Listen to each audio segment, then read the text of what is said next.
നമസ്കാരം, ലൂസ് ടോക്കിലേക്ക് സ്വാഗതം. നമസ്കാരം.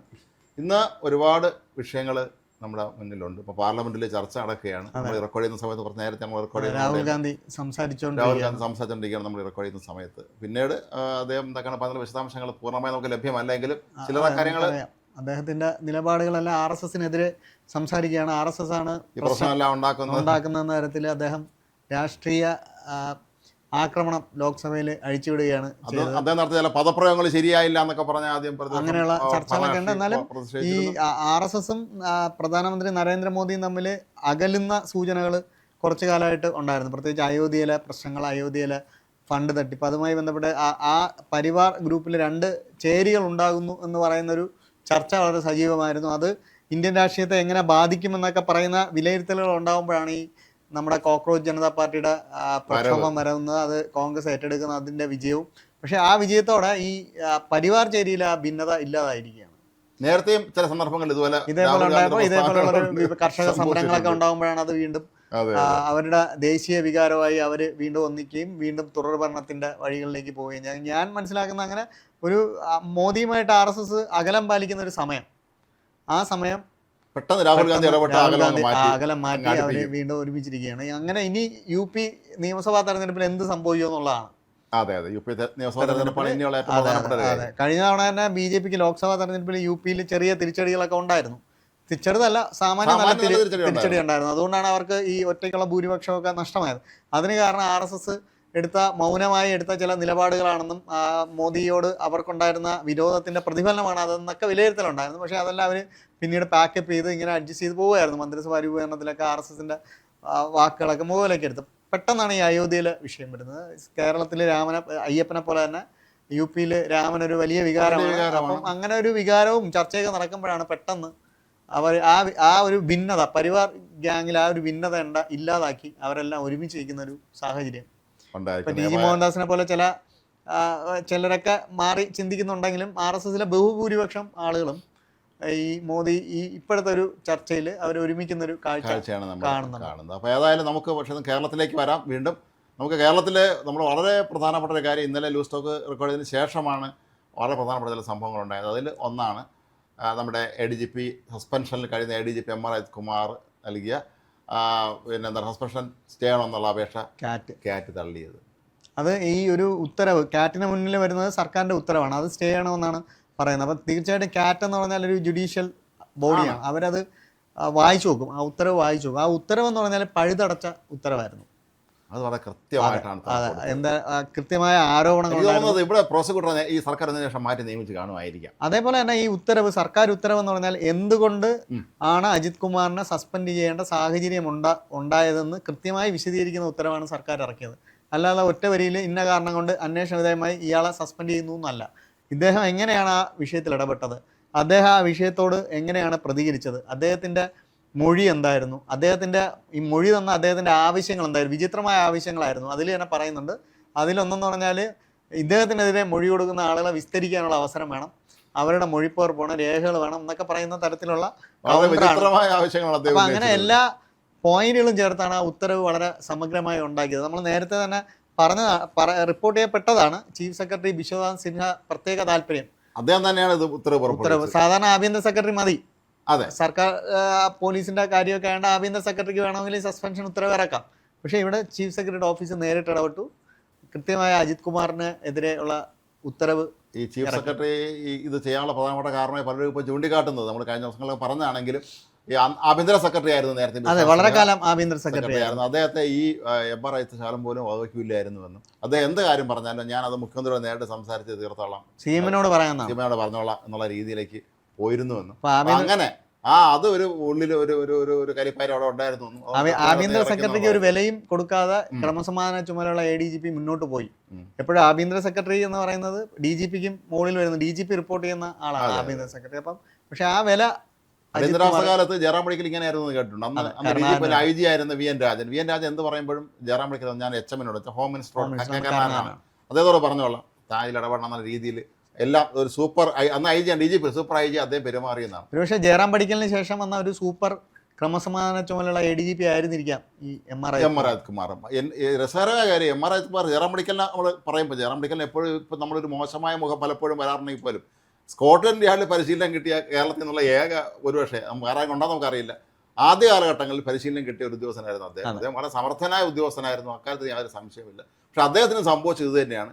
അന്നന്ന് പ്രത്യേകിച്ച് കരുണാകരൻ്റെ വിശ്വസ്തനായി നിന്നുകൊണ്ട് തന്നെ അദ്ദേഹത്തിനോടൊപ്പം ചേർന്ന് നിന്ന് അദ്ദേഹം പറഞ്ഞതെല്ലാം അനുസരിക്കുകയും അദ്ദേഹത്തെ ഒരു പരിധിവരെ കരുണാകരൻ വഴിയേറ്റിക്കൊണ്ട് ചെയ്താണെന്ന് വേണമെങ്കിൽ പറയാം. രാജൻ കേസിലൊക്കെ തന്നെ കരുണാകരൻ കൃത്യമായ വിവരങ്ങളല്ല ഇയാൾ നൽകിയിരുന്നതെന്ന് പിന്നീട് മനസ്സിലായി. അല്ല, പിണറായി വിജയൻ എന്ന മുഖ്യമന്ത്രിയായിരുന്ന പിണറായി വിജയൻ ഒരുപക്ഷെ ക്രമസമാധാന ചുമതലയുള്ള ADGP തുടക്കത്തിൽ തന്നെ കൃത്യമായ വിവരങ്ങൾ നൽകിയിരുന്നെങ്കിൽ അദ്ദേഹവും ഇത്തരം തെറ്റുകളിലൊന്നും പോകത്തില്ല, അബദ്ധത്തിൽ ചാടൂലായിരുന്നു. അതെ, ഇത് ഇദ്ദേഹം കൂടെ അങ്ങ് പങ്കെടുത്തു. അദ്ദേഹം സജീവമായി, ഞാൻ തന്നെ നിങ്ങളുടെ ആഘോഷ കമ്മിറ്റി കൺവീനർ എന്നുള്ള രീതിയിൽ P ശശിയും പിണറായിയുടെ കുടുംബാംഗങ്ങളും ഈ MR അജിത്തും എല്ലാം കൂടെ ചേർന്ന് എന്തായാലും ഈ ആഘോഷമാക്കി. MR അജിത് കുമാറിന്റെ ഉത്തരവിലെ വാചകങ്ങളാണ് കാറ്റ് അത് സ്റ്റേ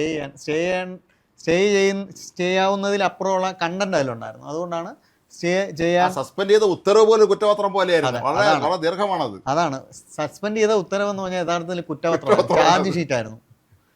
ഇത് വായിച്ചു നോക്കുന്ന ഏതൊരു ആൾക്കും ഇദ്ദേഹം കുറ്റം ചെയ്തില്ല എന്ന് ഇപ്പൊ പറയാൻ പറ്റത്തില്ല. അങ്ങനൊരു ഉത്തരവ് ഇറക്കിയത് കൊണ്ടാണ്. അത് നമ്മൾ മുഖ്യമന്ത്രി VD സതീശനെയും രമേശ് ചെന്നിത്തല എല്ലാം ഇക്കാര്യത്തിൽ അഭിനന്ദിക്കണം. അവര് കൃത്യമായ ആദ്യം വിമർശിച്ചിരുന്നു VD സതീശനെയും ആഭ്യന്തരമന്ത്രിയെ നമ്മൾ വിമർശിച്ചിരുന്നു.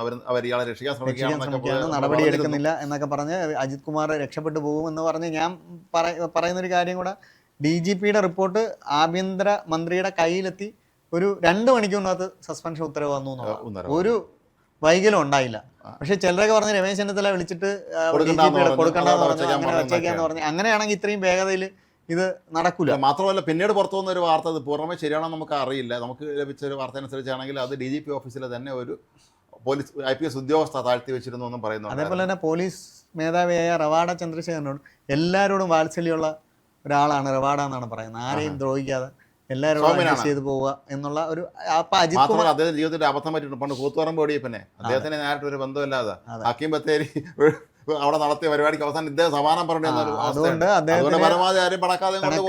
ആരെയും ഉപദ്രവിക്കാതിരിക്കുക, ആരെയും ദ്രോഹിക്കാതിരിക്കുക എന്നൊക്കെ പറയുന്ന നിലപാട് അജിത് കുമാറിന്റെ ഉൾപ്പെടെയുള്ള കാര്യങ്ങൾ അദ്ദേഹത്തിനുണ്ടായിരുന്നു. പിന്നെ അജിത് കുമാറിന്റെ ദ്രോഹ നടപടികൾക്ക് ഒരിക്കലും ഈ റവാഡ ചന്ദ്രശേഖരൻ എന്ന് പറയുന്ന പോലീസ് ഉദ്യോഗസ്ഥൻ വിധേയനായിട്ടില്ല. കാര്യം അദ്ദേഹം അന്ന് ഡൽഹിയിലായിരുന്നു. ബാക്കി ഇവിടെ ഉള്ളവരാണ് മനോജ് എബ്രഹാം, ശ്രീജിത്ത്, P വിജയൻ, ഇവരൊക്കെയാണ് ഇതിന്റെ ആ കാലത്ത് ഇതിന്റെ ഒരു ഇരകളായി മാറിയത്.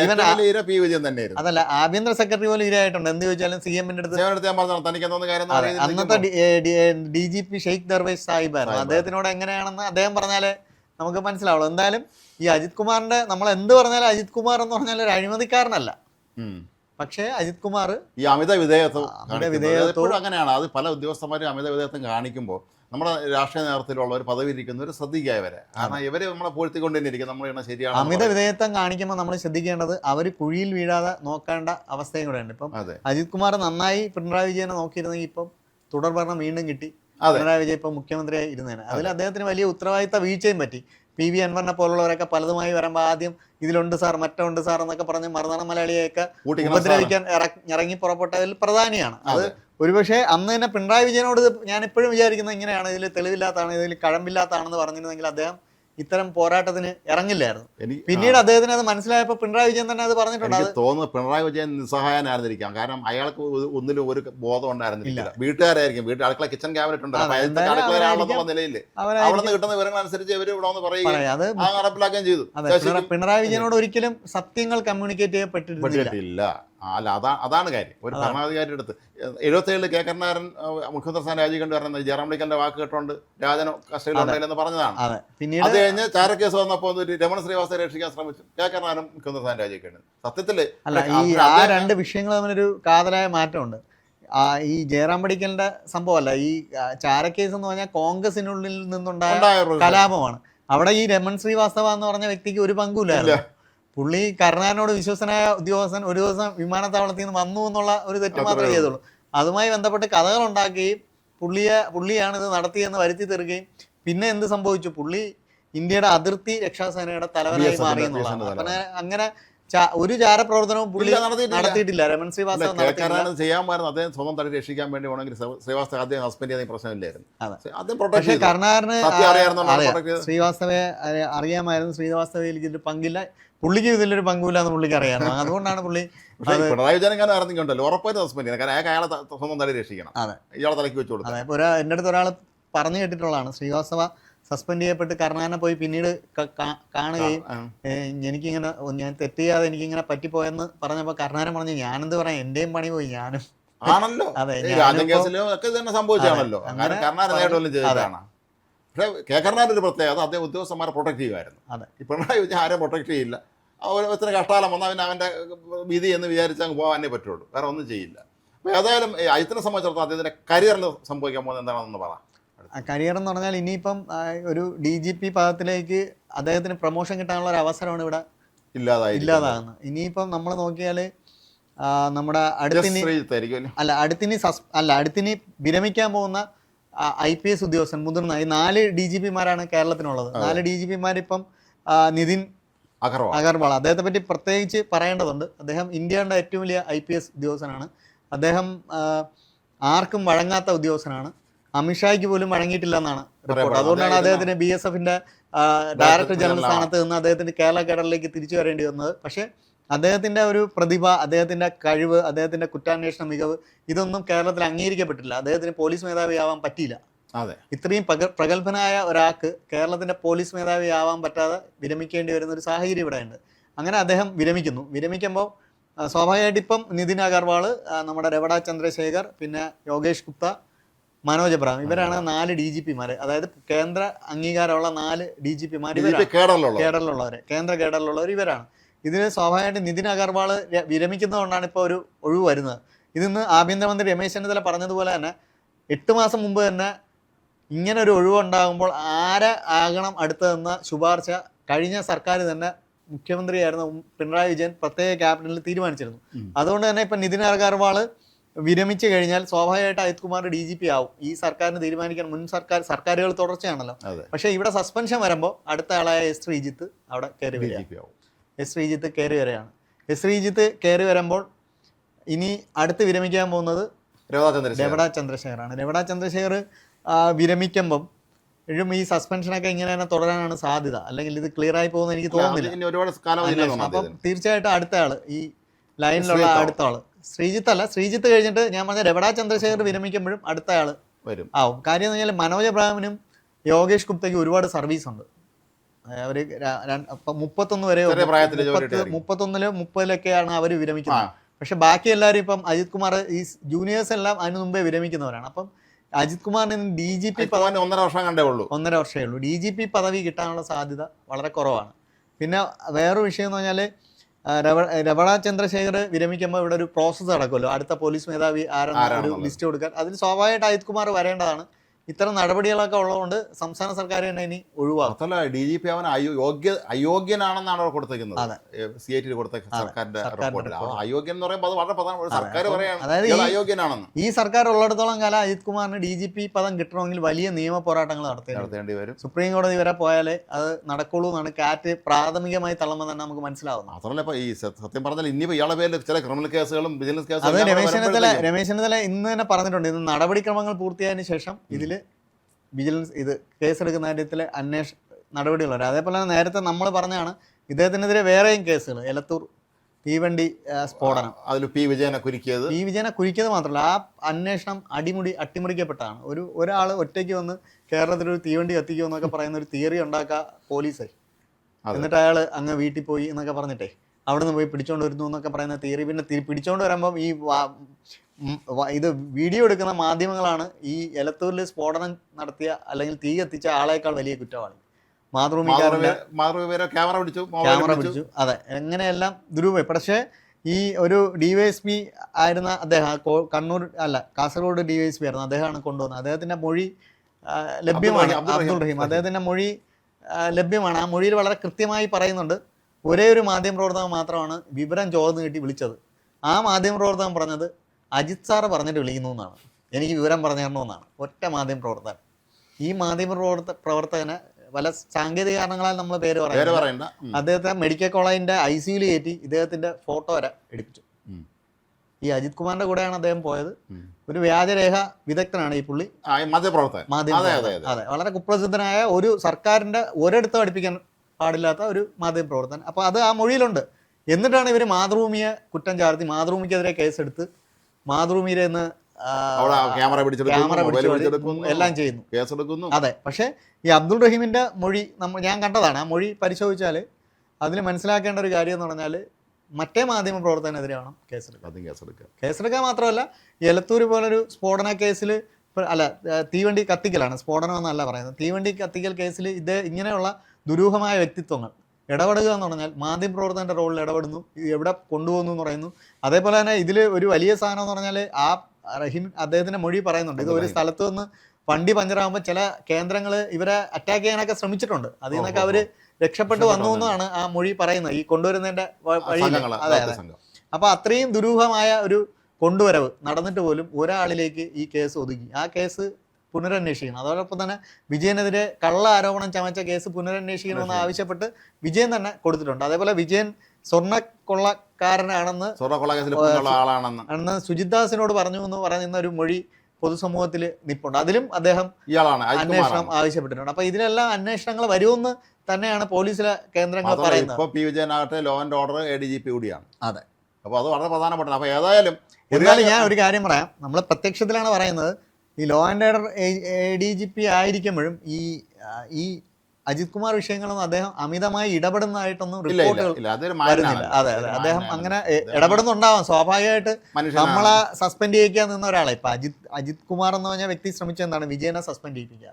വിജയൻ എന്ന് പറഞ്ഞാല് മണ്ണ് ചുമന്നും കഷ്ടപ്പെട്ട് പഠിച്ചും ആരുടെയും പിന്തുണ ഇല്ലാതെയും IPS നേടിയ ഒരു വ്യക്തിയാണ്.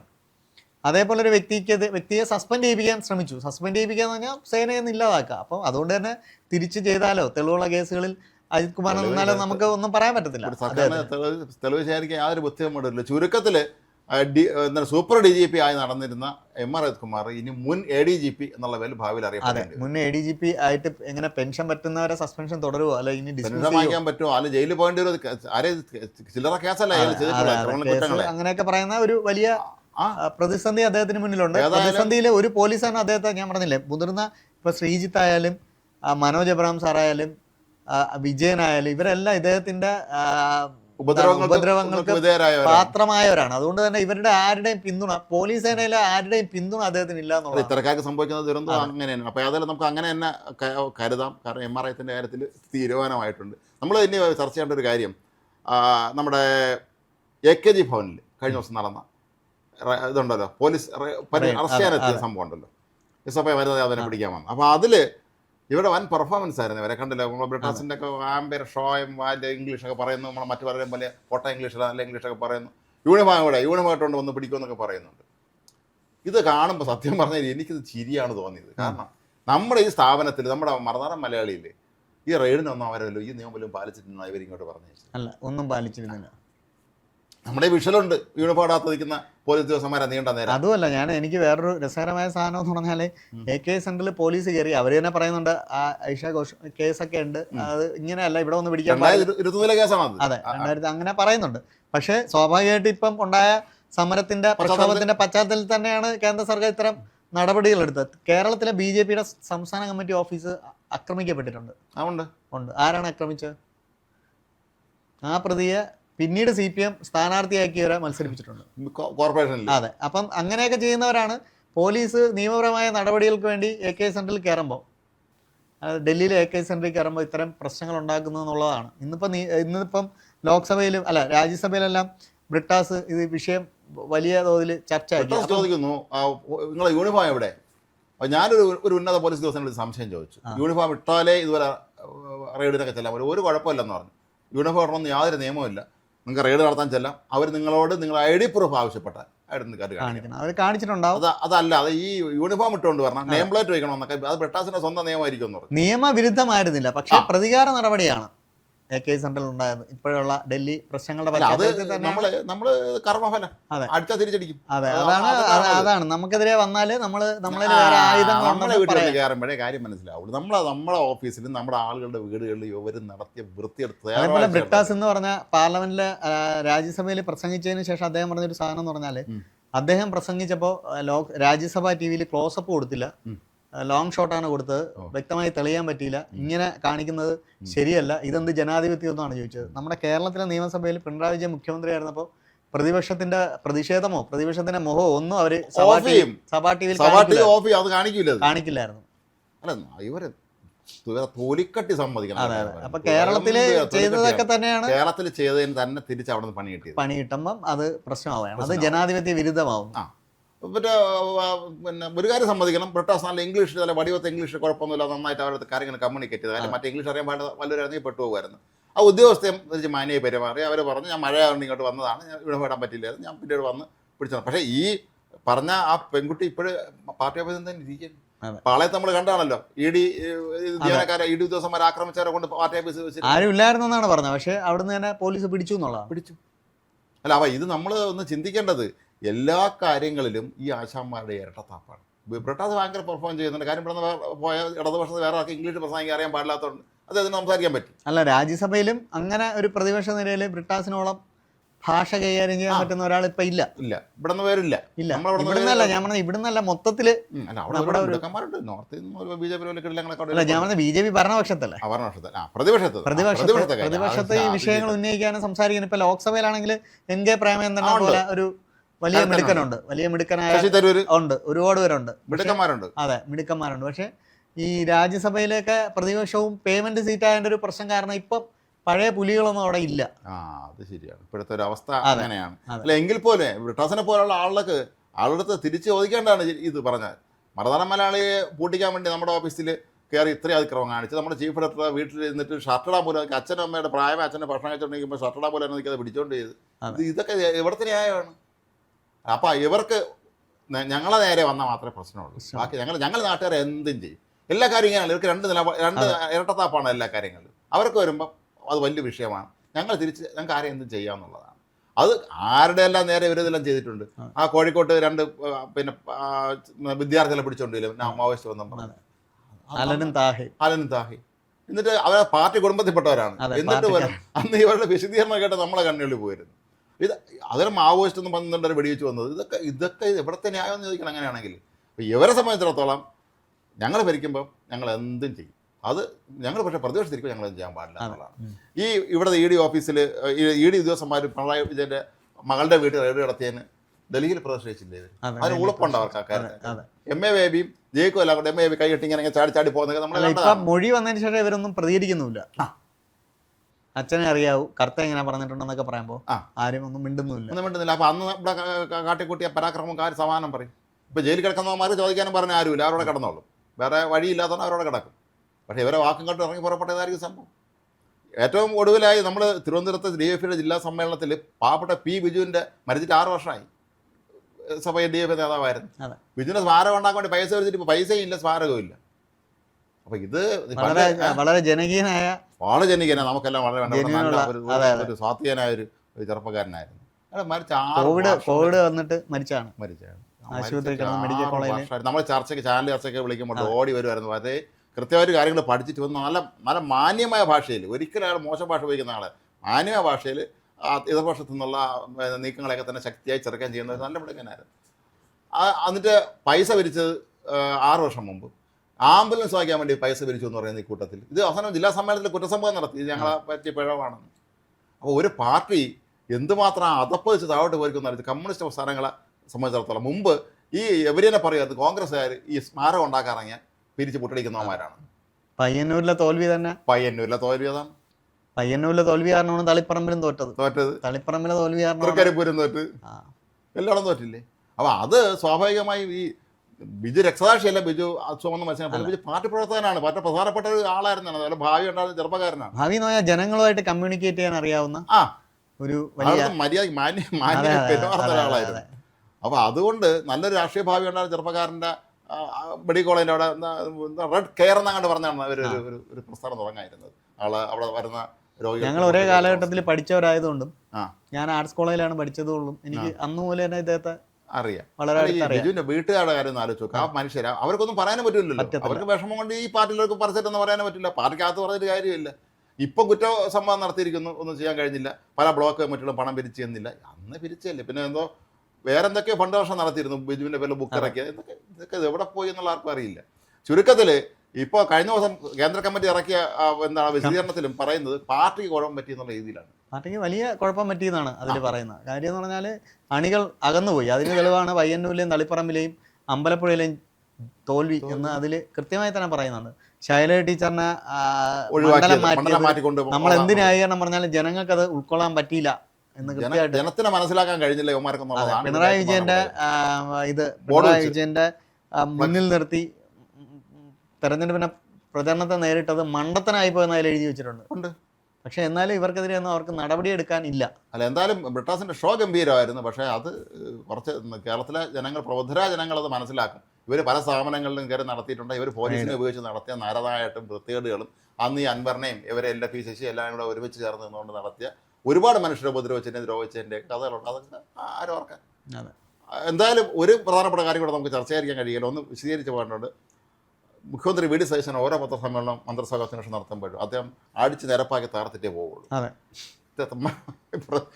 പ്രതിപക്ഷം എന്തൊക്കെ ഉന്നയിക്കുന്നുണ്ടോ അതിനെല്ലാം 1, 2, 3, 4 എന്ന് മണിയാശാൻ വെച്ചാൽ മറുപടി ഇടുന്ന അവസാനം. അതായത് അജിത് കുമാറിനെ സസ്പെൻഡ് ചെയ്തതുമായി ബന്ധപ്പെട്ട് നടപടിക്രമങ്ങൾ പാലിച്ചല്ല എന്നൊരു വിമർശനം പിണറായി വിജയൻ ഉയർത്തിയിരുന്നു. അത് പത്രക്കാരെ ചോദിച്ചപ്പോൾ അദ്ദേഹം പറഞ്ഞു, നിങ്ങളല്ലേ കഴിഞ്ഞ ആഴ്ച പറഞ്ഞത് ഞാനും രമേശ് ചെന്നിത്തലയും കൂടെ ഈ പുള്ളിയെ രക്ഷിക്കാൻ ശ്രമിക്കുന്നു എന്ന് പറയുന്നത്. ഇപ്പൊ പറയുന്നത് നടപടി എടുത്തേണ്ട കുറ്റമാണെന്ന് പറയുന്നു. അതോടൊപ്പം തന്നെ അദ്ദേഹം പബ്ബ ഫെസ്റ്റ് അവിടെ പ്രസംഗിച്ച പരാമർശം നടത്തിയെന്നുള്ള അദ്ദേഹം വളരെ വ്യക്തം. ഞാനത് കേട്ട് നോക്കിയാണ്. രമേശ് കേട്ടാലല്ലേ മക്കളെന്ന് തന്നെയാണ് പറയുന്നത്. ഇത് യഥാർത്ഥത്തിൽ ഈ വിഷയം ചർച്ചയാക്കി കൊണ്ടുപോകുന്നത് ശിവൻകുട്ടിയുടെ ഒരു ഫേസ്ബുക്ക് പോസ്റ്റാണ്. ശിവൻകുട്ടിയാണ് ഇത് എല്ലാവരും ഒരുമിച്ചിരുന്ന് പഠിക്കണമെന്ന് പറഞ്ഞിട്ട് ഇങ്ങനെയാണോ പറയുന്നതെന്ന് പറഞ്ഞാൽ അദ്ദേഹം ഒരു ചെറിയ ഫേസ്ബുക്ക് ശിവൻകുട്ടി വീട്ടിലിരുന്ന് വേറെ പണിയൊന്നുമില്ലാത്ത അല്ല, അതെന്ന് പറഞ്ഞാൽ ഒരു ചാനലിൽ വന്ന ഒരു ചെറിയ ക്ലിപ്പ് കട്ട് ചെയ്തിട്ടിട്ട് ആണ് അദ്ദേഹം പറഞ്ഞത്. ഒരുപക്ഷെ അദ്ദേഹത്തെ ഞാൻ കുറ്റം പറയാത്തതെന്ന് പറഞ്ഞാൽ ആ ക്ലിപ്പ് കണ്ടാൽ അത് തോന്നും. പക്ഷേ അങ്ങനെ ശിവൻകുട്ടി പറഞ്ഞതിന് പിന്നാലെ കോൺഗ്രസ്സുകാരുടെ സൈബർ വിങ് ഇതിന്റെ മുഴുവൻ പ്രസംഗം പുറത്തു വിട്ടിരുന്നു.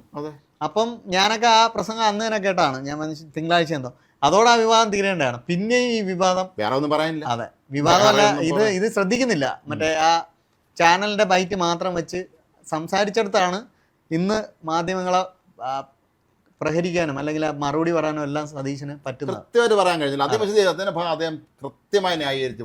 അത് ആദ്യം ഒന്ന് കണ്ടു നോക്കട്ടെ. ഈ വിമർശിക്കാൻ ഇറങ്ങുന്നവർ ആദ്യം ആ വീഡിയോ ഒന്ന് കണ്ടു നോക്കിയാൽ അതിന് കുറച്ച് കാലം നേരത്തേക്കല്ലേ ഉള്ളൂ. കേരളത്തിന്റെ സമകാലിക എൻ്റെ അറിവിലുള്ള മുഖ്യമന്ത്രിമാർ ഇപ്പം AK ആന്റണി ആയാലും VS അച്യുതാനന്ദനായാലും പിന്നെ ഉമ്മൻചാണ്ടിയുണ്ട്, പിന്നെ പിണറായി വിജയനുണ്ട്, VD സതീശനുണ്ട്. ഇതിലിപ്പം AK ആന്റണി എന്ന് പറഞ്ഞാൽ അദ്ദേഹം അങ്ങനെ വാർത്താ സമ്മേളനമൊന്നും നടത്തി ഇങ്ങനെ കുത്തിയിരുന്ന് മറുപടി പറയുന്ന ഒരു സ്വഭാവക്കാരനല്ല.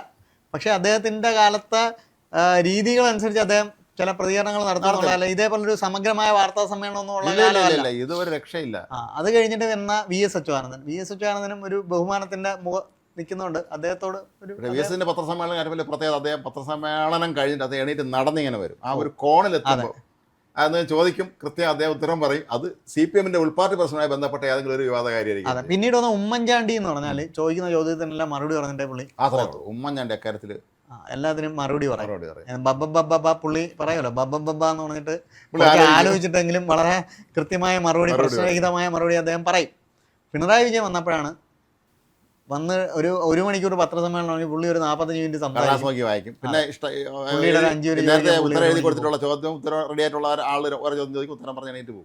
VD സതീശൻ വന്നപ്പോൾ അത് മാറിയിരിക്കുന്നു. എല്ലാവർക്കും ചോദ്യം ചോദിക്കാം, വൈബ്രന്റ് ആണ്. അതെ, എല്ലാവർക്കും ചോദ്യം ചോദിക്കാം, എല്ലാവർക്കും ഉത്തരവുണ്ട്. പിന്നെ അടുത്ത ചോദിക്കേണ്ടി വരും, ഉപചോദ്യത്തിന്റെ ആവശ്യം വരില്ല. അപ്പൊ ഞാൻ ഈ കാണുന്നത് പിണറായി വിജയൻ മുഖ്യമന്ത്രി ആയിരുന്നപ്പോൾ ചോദിക്കാത്തവർ ചോദിച്ച് ഒരാൾക്ക് ഒരു ചോദ്യമൊക്കെ അവിടെ ചോദിക്കാൻ പറ്റുള്ളൂ. വീണ്ടും ചോദിക്കുന്നു, എല്ലാവരും കൂട്ടത്തോടെ ചോദിക്കുന്നു. മുഖ്യമന്ത്രിയെ മറുപടി പറയാൻ സമ്മതിക്കാത്ത തരത്തിൽ അറ്റാക്ക് ചെയ്യുന്നു. എന്നിട്ട് അവസാനം ഇവർ തന്നെ പറയും അസഹിഷ്ണുത കാണിക്കരുതെന്ന് മുഖ്യമന്ത്രിയോട് പറയും. അപ്പൊ മുഖ്യമന്ത്രി പറയാണ്, ഞാനെന്താ നിങ്ങൾ ഒന്ന് സമയം തരും. മനുഷ്യൻ പിണറായി അടുത്ത് വരും ചോദിക്കാറ്. ഇവര് കൂട്ടത്തോടെ പിണറായി ചോദിക്കാം, അത്രേ ഉള്ളൂ.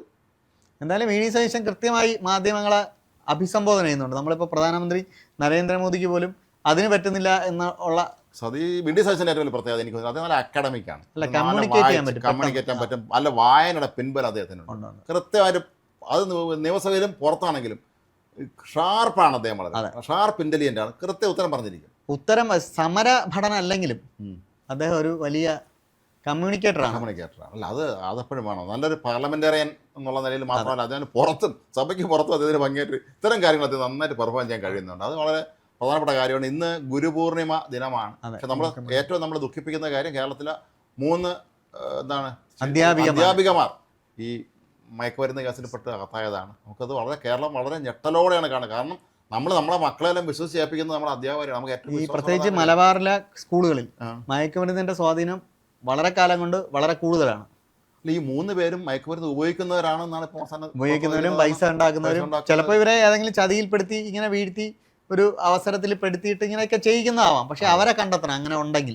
അല്ല, ഇവരതിൻ്റെ ഒരു മഞ്ഞമലയുടെ അറ്റം മാത്രമേ ആവുന്നുള്ളൂ. ഇതിന്റെ മുകളിൽ വേറെ ആളുണ്ട്. മാത്രമല്ല ഇവര് വീട്ടുകാരെ അന്വേഷിക്കേണ്ടത്. ഈ ആഡംബര കാർ വാങ്ങിച്ച പൈസ പറഞ്ഞു ചോദിക്കണം. 12,000 രൂപ ശമ്പളമുള്ള ആളിന് ആഡംബര കാർ അങ്ങനെ. അതെ, അതിൽ നമ്മൾ വളരെ അഭിനന്ദിക്കേണ്ട ഒരാളും കൂടെ ഉണ്ട്. വടകര SP മെറിൻ ജോസഫ്. അവർ കോഴിക്കോട് കമ്മീഷണറായിരുന്നു. അവർ വടകരയിലോട്ട് മാറ്റിയതാണ്. അപ്പോൾ വടകരയിൽ മാറുമ്പോൾ അവർക്ക് ചെറിയ വിഷമങ്ങളൊക്കെ ഉണ്ടെന്ന് പറഞ്ഞിരുന്നു. എന്നാലും മെറിൻ ജോസഫ് അവിടെ പോയിട്ട് അവരുടെ ഉത്തരവാദിത്തം കൃത്യമായിട്ട് നിറവേറ്റി. കാര്യം എന്ന് പറഞ്ഞാൽ ഇപ്പം തന്നെ ഓപ്പറേഷൻ തൂഫാൻ അതിൻ്റെ പേരിലാണല്ലോ ഇതെല്ലാം നടക്കുന്നത്. എല്ലാ ജില്ലയിലും ഈ ഓപ്പറേഷൻ തൂഫാൻ നടക്കുന്നുണ്ട്. പക്ഷേ ഒരാളെ പിടിക്കുന്നു, അവിടെ നിർത്തുന്നു. പക്ഷേ ഇവിടെ ഒരാളെ പിടിച്ചിട്ട് നിർത്തിയില്ല.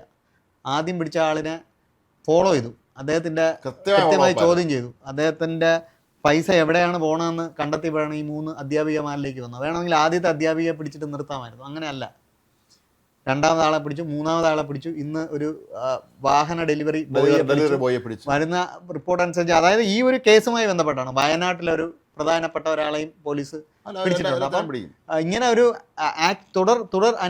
തുടരന്വേഷണങ്ങളാണ് സത്യം പറഞ്ഞാൽ ഒരു ക്രൈമിനെ ഇല്ലായ്മ ചെയ്യുന്നത്. അതിൽ മെറിൻ ജോസഫിന്റെ നേതൃത്വം വലിയ വിജയം നേടിയിരിക്കുന്നു. മെറിൻ ജോസഫിന് ഏതായാലും നമ്മളെ അധ്യാപകർ സത്യം പറഞ്ഞാൽ ആ സ്കൂളിൽ അധ്യാപികമാര്, കായിക അധ്യാപികമാരുണ്ട്, മറ്റേ സോഷ്യോളജിസ്റ്റ് ഉണ്ട്, സൈക്കോളജിസ്റ്റ് ഉണ്ട്. ഞാൻ പറഞ്ഞ ഇവരെല്ലാം തളയ്ക്കുന്ന ഒരു പെൺപുലിയാണ് കേരള പോലീസിലെ പെൺപുലിയാണ്. അവർ പലപ്പോഴും വിവാദമായിട്ടുണ്ട്. അവരുടെ ലുക്കിനെ പരിഹസിച്ചിട്ടുണ്ട്. അവർക്ക് പോലീസ് ആവാൻ പറ്റുമോ എന്നുള്ള ചോദ്യം പോലും ആദ്യകാലങ്ങളിൽ ചോദിച്ചിട്ടുണ്ട്. അവർ നിവിൻ പോളിയുടെ അടുത്ത് ഫോട്ടോ എടുത്തപ്പോൾ ഒരു വിവാദം, ഇതെന്താണ് പോലീസ് എന്നൊക്കെ പറഞ്ഞ് അതിനെല്ലാം അവർ വളരെ ആർജവത്തോടെ നേരിട്ട് ഒരുപാട് കേസുകൾ അവർ ദുബായിൽ പോയിട്ട് പ്രതിയെ പിടിച്ച് അങ്ങനെയൊക്കെ ഒരുപാട് കാര്യമുണ്ട്. പക്ഷേ അതിലൊക്കെ ഉപരി അവർ കേരളത്തിന് ചെയ്യുന്ന ഏറ്റവും വലിയ സേവനമായി മാറുകയാണ് ഈ അധ്യാപകമാരിലേക്ക്. കൂടുതൽ അധ്യാപകർ ഉൾപ്പെട്ടിട്ടുണ്ടോന്ന് അറിയില്ല, ഉൾപ്പെട്ടിട്ടില്ല എന്നാണ് പ്രാഥമിക വിവരം. അങ്ങനെ അല്ല, കേരളത്തിലെ സ്കൂളുകൾ സുരക്ഷിതമല്ല എന്നൊരു സന്ദേശം അവർ തന്നിരിക്കുന്നു. അപ്പോൾ എല്ലാ സ്കൂളുകളിലും ഇനി കരുതൽ വേണം, എല്ലാവരെയും നിരീക്ഷിക്കണം. അങ്ങനെ ഒരു നമ്മളെ ആശങ്കപ്പെടുത്തിയ ഒരു സംഭവം തന്നെയായിരുന്നു ഇത്. ഏതായാലും നമ്മുടെ സമയം അവസാനിക്കുകയാണ്. നമസ്കാരം.